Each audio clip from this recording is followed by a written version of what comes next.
Okay, good afternoon. Mayong adlaw sa tanan.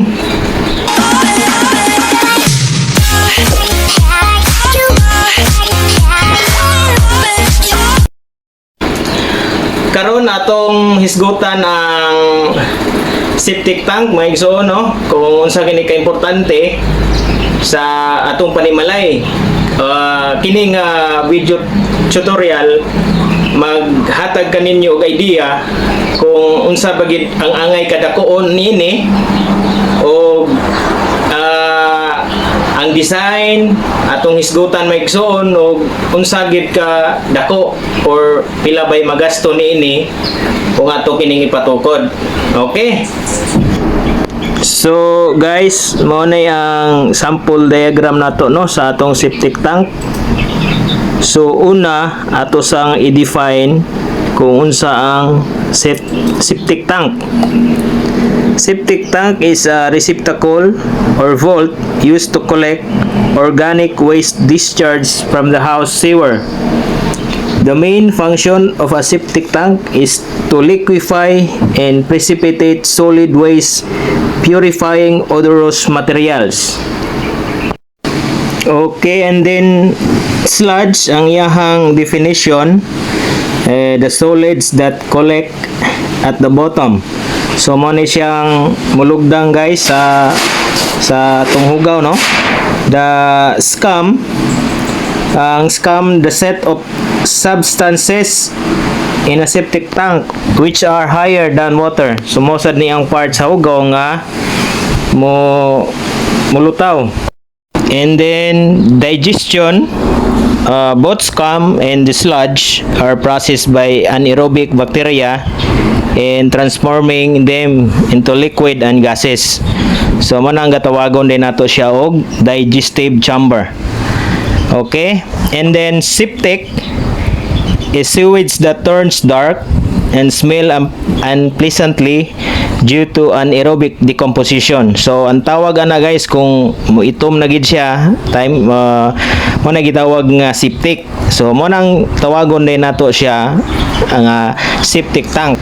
So location of septic tank. So asa man nato ni siya dapat i-construct ang septic tank guys. So location of the septic tank shall observe the following considerations. Number 1, the septic tank may be located closer to the building it will serve, providing a minimum distance of 2 meters from the outside wall. So, at least minimum 2 meters guys, no? So, medyo layo gid siya. Ayon yan yung ipaduol pa sa 2 meters. Then, second, as much as possible, the septic tank should not be located closer to doors or windows. Okay? Then, number 3, septic tank should be at least 15 meters from any source of water supply. Okay, so ato ta sa safety precaution. Okay, mga safety precautions guys sa septic tank. In most cases, septic tanks are poorly aerated or ventilated.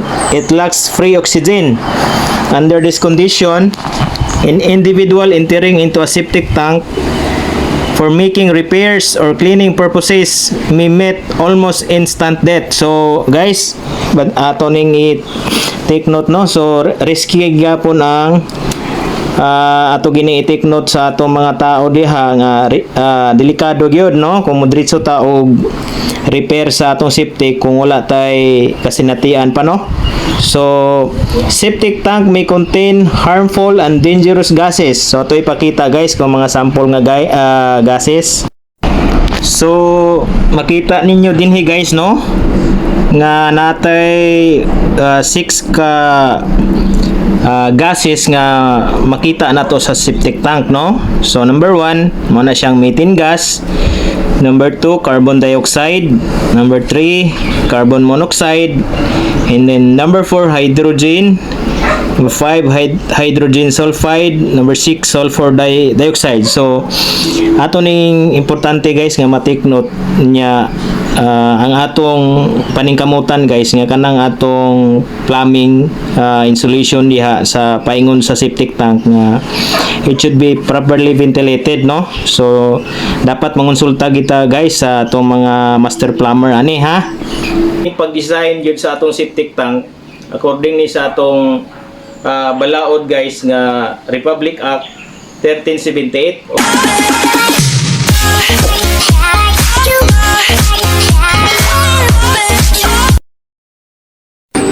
Okay guys, so try na to mag-design guys no og septic tank.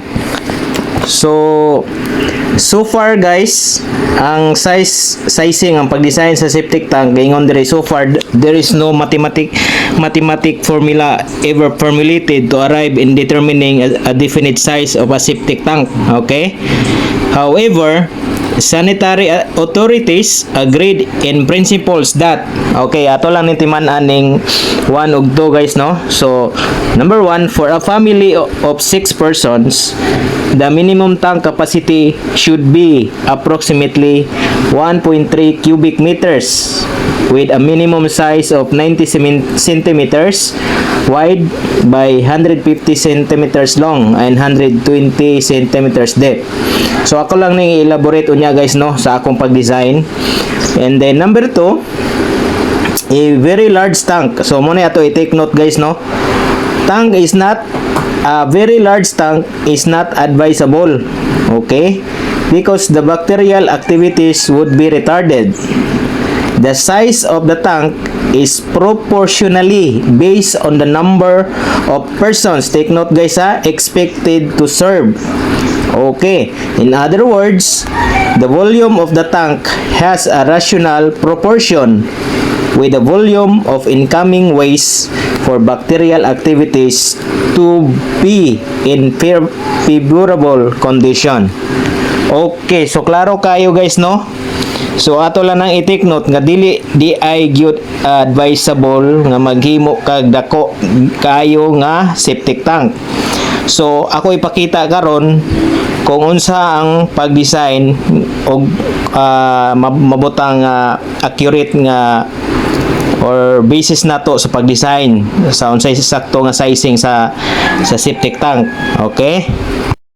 Okay, so usually guys, mo ni akong kining table nga akong gipakita, mo ni akong basis sa pag-design jud sa septic tank sa iyang volume no. So mo ni siya technicality in determining volume of septic tank. So sunda lang niyo ni guys ha, minimum width. So ang atong minimum width niya 90 cm, minimum depth kanang kalalumon ginato guys 150. And then minimum length 150. Ang minimum depth is 120. Pasabot anang depth kung aha ang level sa tubig guys sa dili katong apil ang cover. Okay, ako lang nang ipakita unya. Ang minimum length sa chamber. Ang gina-design din nato sa septic tank guys is ang digestive chamber. Kanang leaching o ang kanang tulo naman karon ka chamber ako ipakita unya. Digestive, leaching or filter chamber. So kanang digestive mo ra gid na atong gina-design no. So mo na iyahang mga minimum. So at least na namoy guide. Then mo focus lang ta maghatag ko example, mo focus lang ta sa kaning naka-box na kuog pula kining for small residential house to serve up to 12 persons. Okay? The chamber should have a liquid content of not more than 2 cubic meters. So diha ta mo focus guys sa siguro mga sisa ka pamilya sakto na ni kayo kay siguro magpapa din na pulok anak so daghan gid kaya na siya. So atong i-design. Okay? So guys, so kanang nakita ninyong septic vault detail guys, mo na ang akong design no sa bali ang kuanan na ang akong gibasihan kato akong gi-mention kanina nga 12 persons, no? So mo nang 2 cubic capacity nga pasabot sa digestive chamber. So muna siya, I hope maklaro pa sa inyong screen, no? So mo nang plan and then natay section. So kung tanaw ninyo ang section na sa digestive chamber, then sa pikas right side na sa leaching, and then the last one is natay filter chamber. So mo na ni ang bag-ong kuha na to guys, update sa karon sa septic tank nga tulogid ka chamber, no?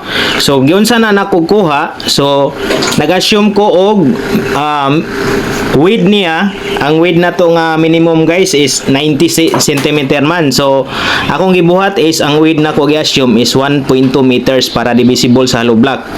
Okay, kaya hollow block man ang atong traditional maning kuan guys sa pamagi sa paghimog septic tank, which is very common po na sa ato, no? And then ang depth niya 1.2 meters. Kanang depth meaning kang nay yellow line dia guys, paingon dito sa bottom sa digestive chamber niya, nakaslope na guys ha, inyong importante, nakaslope ng bottom anang digestive chamber niya, nakabuhos po na. And then muna siya ang depth niya is 1.2 meters. So muna siya ang minimum. And sa code guys, ang maximum ana 1.5 meters. So dili ninyo kayo palaluman ang new septic tank, no? So kay napo nila si consideration nganong maximum niya is 1.5. And then ang atong gi kuha nga dita is natay volume nga 2 cubic. Okay, sunda lang yun ning solution guys. Then ang formula natay volume is length equals to length times width times depth. Okay, so natay volume nga 2 cubic equals to length. So wala tay length, no? So makuha nato ng length karon times ang width nato is 1.2 times depth nato 1.2. So ang length nato guys sa atong chamber is 1.4 meters. Okay? Hence ang size sa atong digestive chamber, makaingon ta guys nga ang width niya is 1.2, ang length niya is 1.4, and ang depth niya is 1.2. Okay? Okay, guys, then ang duha ka chamber, ang leaching ug ang filter, ang dali ra kay ang pagkuha sa length ana, no? Sa akong pamagi guys, kung unsay makuha nimo nga total length or length sa digestive chamber, akong pamagi ana i-divide lang nako sa 2. So mo na example 1.4 meters, so 0.7 meters ang leaching at ang kwansad ang filter is 0.7. And take note, kanang mga dimension guys is na nasa sulod gyud sa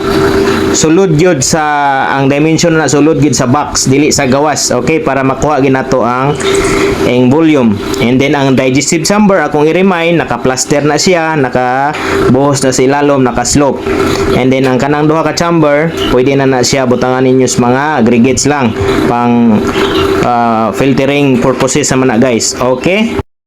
So guys, therefore ang atong final sizing sa atong septic tank para sa 12 persons, so ayahang width ana 1.2 plus thickness sa CHB, so nanay 1.4 meters, and then iyang total length 3.2 meters plus sa CHB thickness na nato. So ayahang depth dayon 1.2 meters plus airspace na to nga 0.3 plus thickness sa slab nga 0.1, so that is 1.7 meters. So muna na atong final design.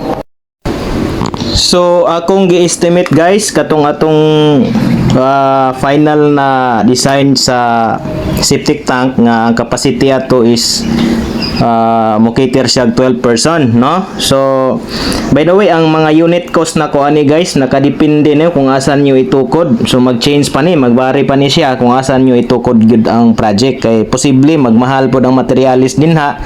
So kini nga akong gipakita sa inyo ha, based lang ni sa ako location, no? So ang labor nag-assume ko og tag 500 ang rate sa skilled, duha ka buok, and then labor din niya isa. So muna akong rate kasagara gid guys, 2:1. Okay, so ang come up na tanan guys, please na lang ko check sa akong estimate. ang come up na ato nga design is moabot siya og 36,204 thousand. Okay, so I hope guys na mo'y nakuha nga pagtulunan, no?